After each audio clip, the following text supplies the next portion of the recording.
We're coming to you live from our studios here at MS24. Welcome to MX Breaks. My name is Kwabinamia. Coming up, Ghana Revenue Authority targets 60 billion cedis tax revenue for 2020. Also coming up, Insurance Bill 2020 receives presidential assent. Now to the details. Deputy Commissioner of Insurance, Mike Kalando, has revealed that the Insurance Bill 2020 has received presidential assent. He made this disclosure at the 2021 investiture of the Chartered Insurance Institute of Ghana in Accra. Now, the bill, meant to replace the Insurance Act of 2006 at 742, is expected to ensure that the insurance industry is regulated in accordance with international framework and acceptable supervisory standards.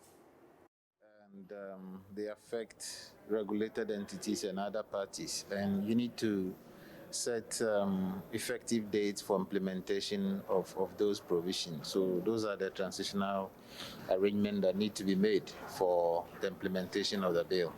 Well, we are yet to see the final product that was passed by Parliament. You know, at the final stages, it's taken over by Parliament and they pass it and send it to the President. We are yet to see the very final product that came out. We haven't seen it yet, so I may not be able to comment at this time. But we don't expect any major differences between what we submitted and what has been passed. Well, I think the compulsory insurance on commercial properties, which is already there. Some of the new ones are professional indemnity for certain professions and occupations, and public liability for certain places and certain trades and occupations.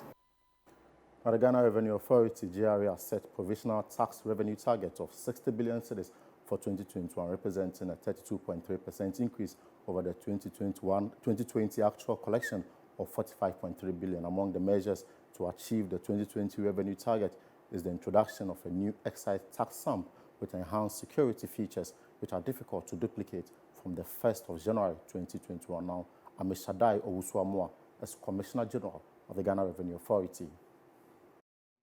Whilst we are waiting for the Minister of Finance or the designated Minister of Finance, or for the Minister of Finance for that matter, to indicate to us the overall budget that we'll have to collect for 2021, we have set ourselves an aggressive target of collecting 60 billion in 2021. This represents about 32% year-on-year increase if we compare to the 45 billion that we collected this year. Definitely, this is an ambitious target, but we have underlying strategies and programs to ensure that we will be able to get to this target. This is, as I said, will be different from the budget that the Ministry of Finance will come out with. In order to be able to achieve this target, we have started some initiatives. For example, we have come out with a new excise tax stamps, and we have started advertising in the papers, and this will have introduced more security features and also make it more difficult for people to create fraudulent ones. And we expect that this will increase the revenues from the excise taxes. Now, the Ghana Revenue Authority has revealed that to be going after high net worth individuals. Now, these are persons with about $1 million in liquid financial assets whose asset base and affluence do not match their tax contribution. Now, according to the GRA, it has configured and synchronized data with 14 other government agencies, including DVLA and SNIT. Now, the GRA hinted on employing the services of data scientists to analyze transactions of these affluent persons and ensure they are tax compliant.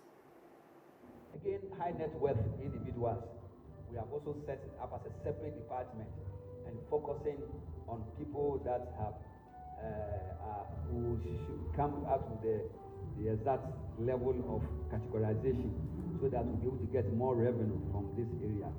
And then also we are looking at data analytics. We've recruited data scientists and data analytic officers.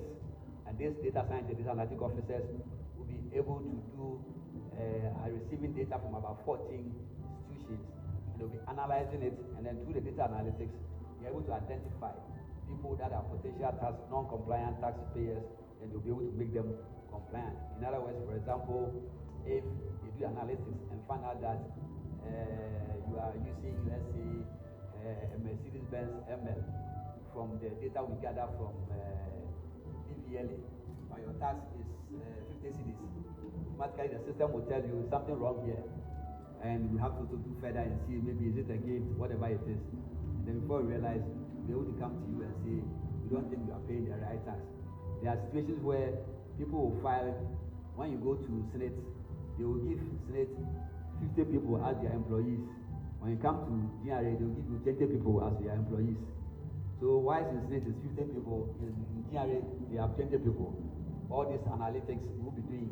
So as soon as you send separate data to Senate and send separate data to us, before you realize you'll be at your doorstep because of the analytics on this. Prime Minister of the Netherlands, His Excellency Mark Rutte, has revealed that over 100 million people in developing economies will be pushed into extreme poverty by 2030 if the world fails to adapt to climate change. Now, according to the Prime Minister, the impact of climate change will further affect aquaculture yield and also worsen the plight of people without clean water across the world. And he therefore called on governments around the world to take a decisive policy action against climate change. Mark Rutte was speaking at the International Monetary Fund's 2021 Climate Adaptation Summit. Climate change, of course, is happening now as we speak. Its social and economic consequences are already affecting the lives of hundreds of millions of people. And as we confront COVID-19 all around the world, we still need to take next action on climate change. Because if we don't adapt, the consequences will be disastrous. We could see a sharp fall in agricultural yields around the world. We could see a sharp increase in the number of people who don't have enough water. Rising seas and bigger storm surges could force hundreds of millions of people in coastal cities from their homes. And if we fail to act, climate change could push more than 100 million people in developing countries below the poverty line by 2030.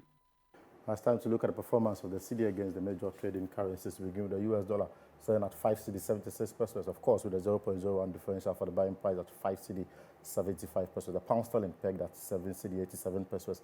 Japanese yen leveled at 5 pesos. Let's shift focus to the commodities market. Gold selling at $1,852 per ounce, with cocoa pegged at $2,515 per metric ton.